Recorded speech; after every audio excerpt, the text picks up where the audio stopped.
We're here at Abington Middle School, about to interview Sam Rines, legendary trainer, AAU coach in the Philadelphia area.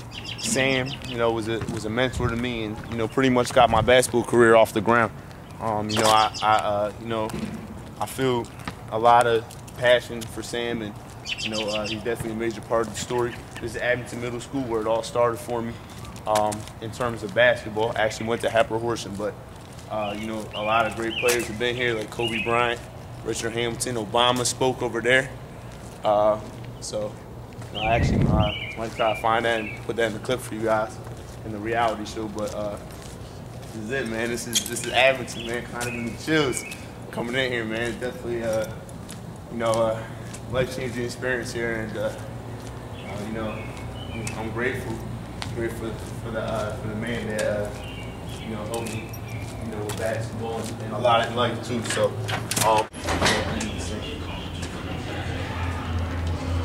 we go. I want to surprise him right now. He knows we're coming.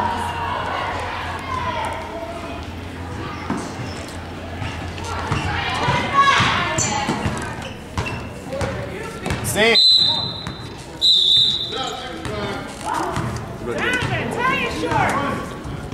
Ladies and gentlemen, how you doing?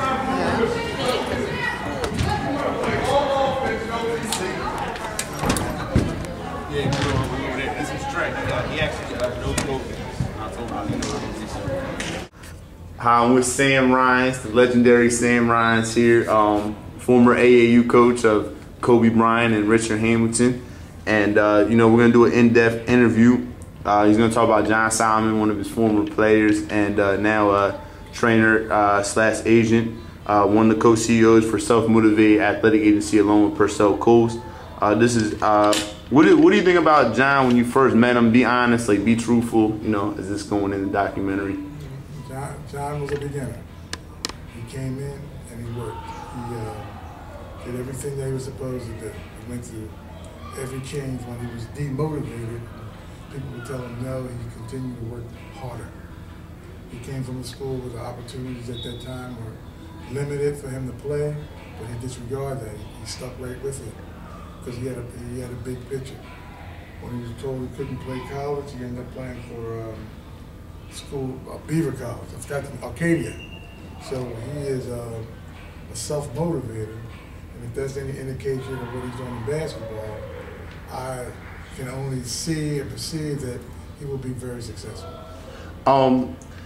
What do you think about the progress that John Solomon had made from when you first saw him at Albert Thorpe Park to where he was at now? Where he's at now, not only as a basketball player but as a person. I would think the progress, and you don't like saying 100%, but I think he improved 100% in basketball, and he improved as a person 100%, where he was able to talk to people and get the positive things out of that, where he started understanding basketball, realizing that in order to be good, you had to master certain basic fundamentals. He realized that, so when he coaches, he applies that to his coaching, and also when he talks to people, he knows what to say to them. Because he's dealt with a lot of shysters, but that didn't bother him. He continued to do all the right things. When I see John today, I can see the improvement.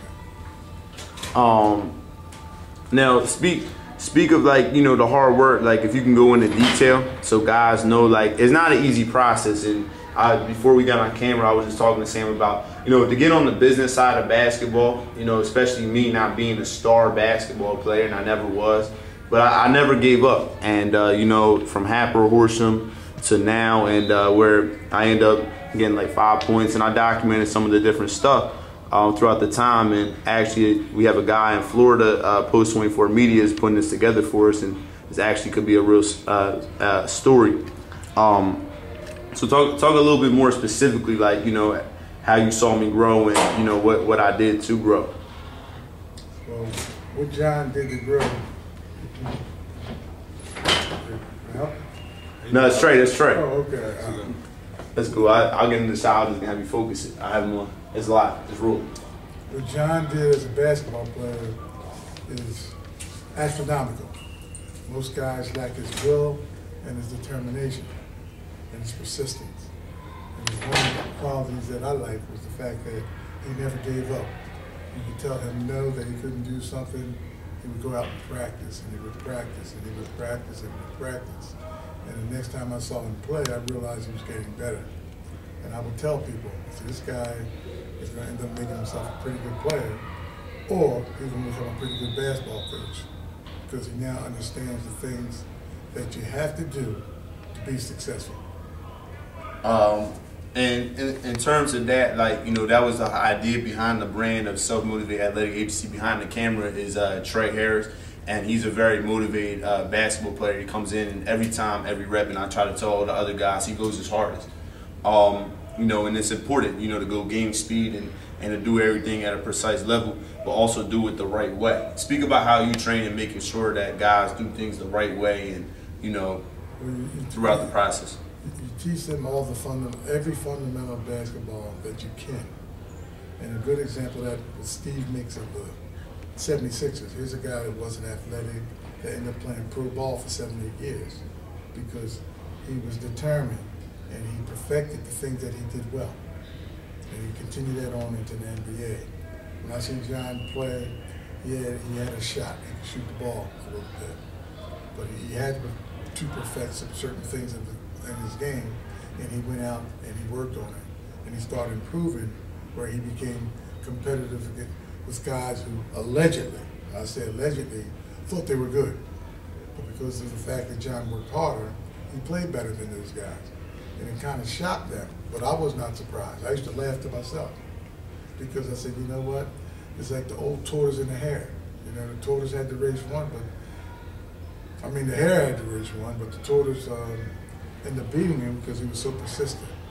And one of the qualities that John had is persistence. I hope for his sake, you know, all the guys in the program that he has, that they remain persistent when they play. But the program is run by Purcell Coles. Now, speak a little bit about Purcell. I know you know him briefly. Good jump shooter. I was in China and I called Sam and he said, yeah, he could shoot that. And it's like, it's known around the world. That's right. And one thing, what I learned from Perk and Sam and Jameson, you know, everyone that had one similar quality, and that was work ethic. You have to have a work ethic. If your work ethic is bad, there's no way you'll make it. You have a good work ethic, with ability, you have a chance. Now, Sam, speak. You know, I want to keep everything 100%. Speak how the kids treated me, and you know, basically how I was able to handle it, and how we went in earlier, the growth of my personality. And I told Trey when we were walking in here that not only did he help me in basketball, but he helped me as a person. He helped me, you know, learn how to speak to people the right way, and also my social ability went up a lot. You know, just going to Sam and. You know, I appreciate that, and you know, anything I can give back if SMAA gets off the ground, I would. Well, John was determined, and you know, sometimes guys just mock him. And I told him, I said, if you're ever going to go into coaching or something like that, this you can't allow. You must lay the ground rules for strong, fundamental basketball, and they have to listen to you. And they should be able to listen to you more because of what you went through to get where you had to go. And if you keep it up, you will be successful. And I'm seeing it every day. I mean, he must have called me like 40 times for this little interview that we're having. So when I see a guy that determined and willing to do X, Y, and Z, you know that there's going to be some line of success because you're going to find guys who have the same endeavor that he has. And we do, and you know, basically, you know, what we're doing right now at Self-Motivated Athletic Agency is we're looking for guys, you know, like Trey, another guy, Tyreek. You know, guys made a few mistakes in the past, but are actually good people. And it's very important that you're a good person in our program because, you know, when it comes to basketball, it's about teamwork. It's not about individual play. And the thing is that, you know, we believe if you're a good person off the court, it's going to be easier to play together. It transcends to basketball. Sometimes your best athletes do not make up your best 5 players. Now, I mean, you've had guys like Kobe Bryant, Richard Hamilton, and some other NBA players. What do you think, like, their mentality, what was the difference between them and maybe some other guys? Well, I knew when first time I saw Kobe, I knew he was going to go. His father and I were good friends. I watched the way he worked out all the time. I watched how he listened, and that was the same with Richie Hamilton. came in and they did all the basic fundamental things to make themselves better. Even though they were good at that time, they knew that they had to do X to get to Z, and that's what they did all of the time. I mean, so it's important that even if you are talented, and this is what we try to preach to the guys, that you still got to work hard, you still got to listen. You don't have a choice. You have to work hard. You don't have a choice. I mean, talk about, and you know, we've cleaned up kind of the guys who didn't want to listen, didn't want to work hard, but talk about the importance of listening, and you know, to guys that have been around the game and know the game. Well, coaches don't want guys around them who don't listen, because that's like a cancer. And you know, our cancer, it spreads. So when you have non-listeners or guys don't work hard or constantly give you problems, the best thing you can do is let them go. Because in the long run, they're going to kill you. And you don't want that to happen. Tell the guy I had sent I'm going to show you after, but I actually got on YouTube now. It's a private video where I got carried off the court. Remember I told you about it in high school. I got my first point. Tell guys this a little bit of significance, because you probably of very few people could actually back up what happened and why, you know, the people were so excited to actually see me score a basket. What was the significance behind that story? Well, the whole thing was expectations of John at that high wasn't high. So when he was successful, the people rallied behind him. And at one time, they carried him off the court. I was hoping that would happen at Arcadia, but due to John's persistence and willing to work hard, I knew that he was going to be successful. And the rest is history. When I see him now, I'm still astounded how hard he works. I just hope that he keeps it up. Yeah, I mean, I'm definitely gonna keep it up, man, and I want to, you know, pretty much one thing Sam knew about me too is not only about the basketball, but that, you know, I'm a good person, and I'm gonna try to, you know, help as many people as I can. And this basketball thing, talk about like the basketball, the purity of basketball in John Solomon. Like, not that it was like I never did it for money. I never did it. I knew I was gonna get paid from it. John loves basketball, and I knew that you found guys who loved basketball, who was willing to work hard, and they carried on his philosophy. They were going to get better. Now, whether they make the pros, that remains to be seen. That all depends how hard they work. Well, we placed our first guy in Mexico, Juan Waller. You actually met him at the casino, yeah. And he worked very hard. Kind of reminded me of myself, and but he had the talent. You know, he worked hard, and kind of when you before the video had gotten erased. Speak about like guys that have talent. If they work hard, they listen. Kind of like, and what John Solomon Purcell can teach them fundamentally. If you have talent, you have a chance to succeed. If you work hard, you can develop the talent so that you can succeed. I watched Mark Jackson on TV before he went to Temple and the Sixers. I didn't think he was talented, but he worked hard and he succeeded.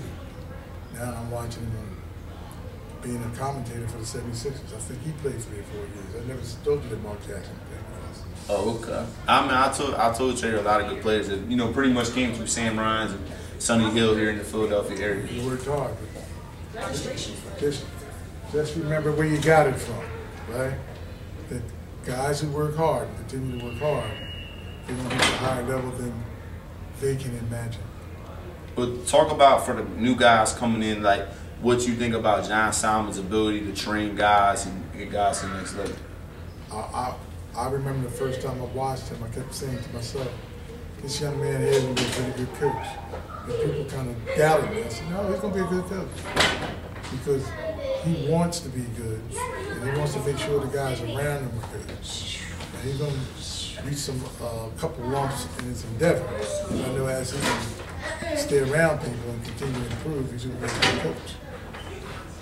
And I saw it last year, and I'm beginning to see a little bit of it now, that he is going to be a good coach. Well, we went out, first time we went to play Shanxi. They made the Final Four of the CBA, and we went 8-1 against them with the 6 guys. And it was my first coaching experience, but I mean, pretty much we kept it real simple. Like, you know, Sam, I learned from Sam, and that's just to move the ball and move that the ball, screen away, keep screening and keep cutting, and, you know, play team basketball, and it worked. And we ran the floor, and the guys were in shape, and we worked on our skills. Versus he had always preached, a lot of coaches worry about plays and stuff like that instead of actually worrying about getting better at the game. Well, if you get better at the game and you pass the ball to where it's supposed to go, that is the play.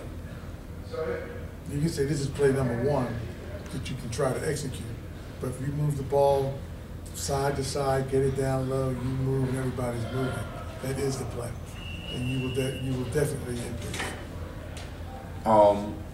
Talk about like the skill set, like where I first came from, like what you saw me to, like basically when I got to Arcadia, like how I improved with layups, jump shot, footwork.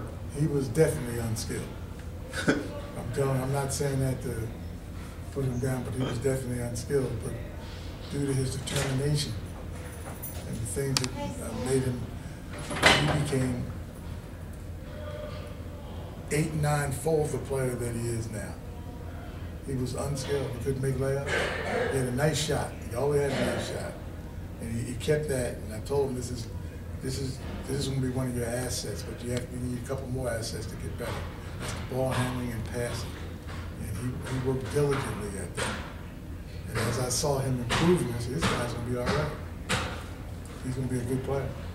Now, tell the guys, like, that it's not something that this basketball is a process. It's not, and you used to always preach this, and I try to tell them the same thing, that it's not a one-day thing. There's no magic to becoming a great basketball player. It's a day in and day out process, and that you have to be willing to be patient. If this is something that you want to do, and also talk about the lifestyle of, trying to do this for a living. Well, if you're going to play basketball, and you're going to pursue it, go somewhere to play, you got to be dedicated. You have to be willing to make sacrifices and do the things that's going to, in order to do the things that make you better, you have to work every day that you practice. You got to work on all the fundamental type things. All of them. You can't miss any. Every day. And you will improve. And this is what John did, and I know as a coach he's going to do that with the players that he has. He's going to take them through a certain set and series, and they will definitely improve. Talk about the sacrifices that I made in my personal life. As we used to talk on the phone all the time. And what I really learned basketball was not just on the court, but being a student of. I never really watched basketball that much, but I would call Sam and, hey Sam, what should I do here in this situation? Remember that? And then I also did it with Jay and, guys that really knew the game. So, talk about that, like the ability, to sacrifice, things outside of your life to get to your goal. As John was improving, I knew the one aspect that he had to work on. He had to become a student in the game where he understood basketball. That he could watch a game and start dissecting certain things that you had to do as a player in order to win. You got a lot of guys who can dribble and shoot the ball, but they can't play because they can't play with other guys. So you have to recognize that as a coach, and these are some of the things that John picked up that I saw. And I kept insisting. I would tell people, I said, John's going to be a pretty good coach. Come on, he's going to be a pretty good coach. I'm telling you right now. Well, where a lot of people make the mistake is they kind of look at you as a player and they see like, well, I can play better, I can beat them one-on-one, so therefore, pretty much I can out-coach them. But it really is, it's kind of like society. You got statuses, and a lot of times people will use your status against you versus actually what you can do. And what we're doing at SMAA, we're holding a combine next Friday where guys are going to be coming around the country, and the difference between us and everybody else is we're not political. The best guys who deserve to go are going to be coming to China. Well, that's fair. You take the hardest workers and your best guys, and I guarantee you're going to win games. As a matter of fact, you're going to beat good teams because they're going to work harder to show that they belong there. And I mean, what do you think about this, Sam, being around basketball? I think being around basketball, it's about effort. A lot of times, effort decides games. Is not necessarily talent. If you take the right guys that want to work hard, and you can make guys skilled, and there's plenty of guys out here, and what I realized from this journey so far, that have talent. But it's like, who are the guys that are going to be putting in the effort day in and day out? And when you play, if your effort includes defense, that you're one. I do the same philosophy that you do, and Trey knows this. And the other guys that are there, we pick up full court. We pick up full court. We press the whole time, just like we do there. It worked well in China. Last time, they turned the ball over a lot. Well, I've had guys, including John, that made the sacrifice, did the fundamental type things, That's teamwork and this kind of stuff. And they went on to be teams that allegedly, I say allegedly, were better than them. And as much as I used to tell them they're not better than you, because they're not working as hard. They're not willing to make that sacrifice on defense, on offense, right? Team ball and so forth. And if you have a guy who's willing to do these kind of things, and then as he coaches and teaches, if he emphasizes these kind of things, he will do nothing but succeed. And I saw that in Jim. I saw that he was capable of doing this. Talk about socially. I want to go into the social aspect of my life. Like, talk about how I grew as a person. When you first saw me, where the kids were making fun. I mean, you can even go into things that people said. You know, we want to keep this 100% for the viewers. Because John was green or beginner at his endeavor, people had a tendency, and looking at him, people had a tendency to say, well, he can't play. I said, yes, he can. I said, he can play because he wants to be a player. And that's part of the endeavor. John wanted to be a player and did all the things that would make him a player. And that's what he did. And at times, people doubted him because he wasn't as good as, and this is alleged also, as some people thought he should have been. So when he went out and worked on it. He said, I worked 3 hours on my jump shots. That's good. I worked an hour and a half on my left hand lip. That's good. I worked on my right hand. That's good. Now, eventually, when you put that together, you become a much more complete player than you were when you first started. And these are one of the aspects of John. Talk about the social aspect, though, kind of like socially. Like, because of the fact that people were mocking him and so forth, he had an opportunity to interact with the people and talk about different things. And as he talked about different things, and they also realized that he could play, they kind of treated him a little bit better. And they would have conversations that most normal people have. I mean, I had my niece who used to try to play him. She ended up playing for Florida Southern, but she used to try to play him.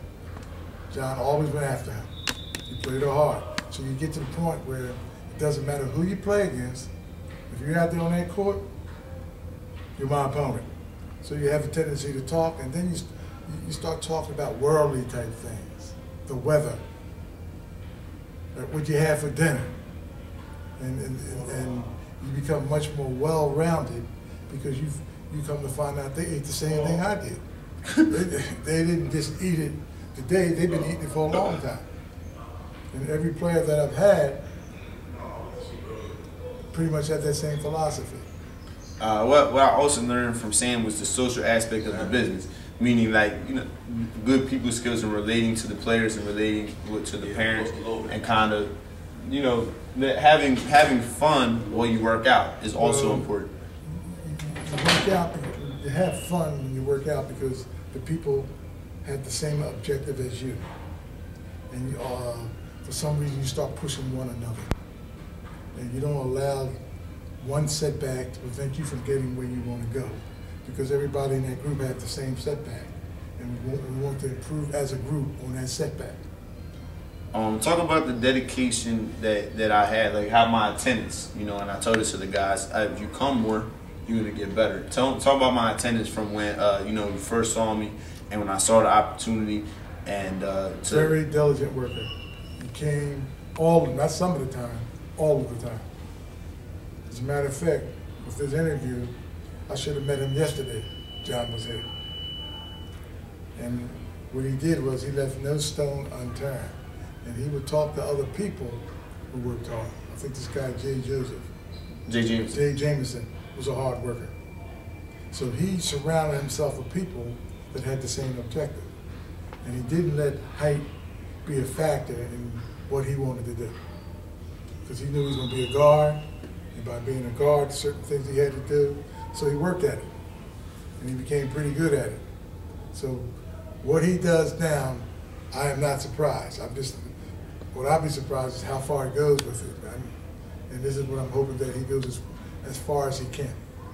I mean, hopefully our goal is to do it. I mean, I don't know if everyone's seen Hoop Dreams, but to kind of take these guys' stories and my backstory and Purcell's backstory, kind of as a collective group, you know, get on the national stage. I've been at ESPN studio with Corey Ricks, And also I had gotten Jason on ESPN, although as I'm not going to badmouth him on camera, but that just didn't work out. Well, listen, you got a lot of good boys that are good in high school. You got some boys good in college. But because they stop working, they never get any better. And you feel sorry for them because you realize you waste your talents on, right? You never gave yourself a chance to play. And that opportunity comes around maybe once or twice, and you never grabbed it. But John seems that he's ready to grab an opportunity that I know that he's going to be successful in. There's no question in my mind, he is going to be successful. So what's kind of surprised you about this whole thing? Me going to China, or what was the biggest surprise in the story so far? Or just the whole basketball? When you told me that you were going to China, all I wanted to know, how were you going to get there, and what you had to do to get there. And you did all of those things. So I have to tell you, I was not too surprised. So I knew if the opportunity came up, you were going to do it. I just said to you, make sure you take the best players over there that you can. This year we're going to be going back to China, and then we're also working on going to Japan. It's almost said and done, play some VP teams. So I think this story, could hit a national stage, and and Sam is one of those guys that can really vouch the backstory. I mean, if you look at Larry Brown, ex-76ers coach, or even Jay Wright from Villanova, they weren't great players. They played the game. They knew how to play the game. They were good motivators. And they was able to put a team together by teaching basic fundamental basketball. But I got to go, man. I appreciate it, Sam. Good luck. Thank you. In China. Good luck, man. Take care.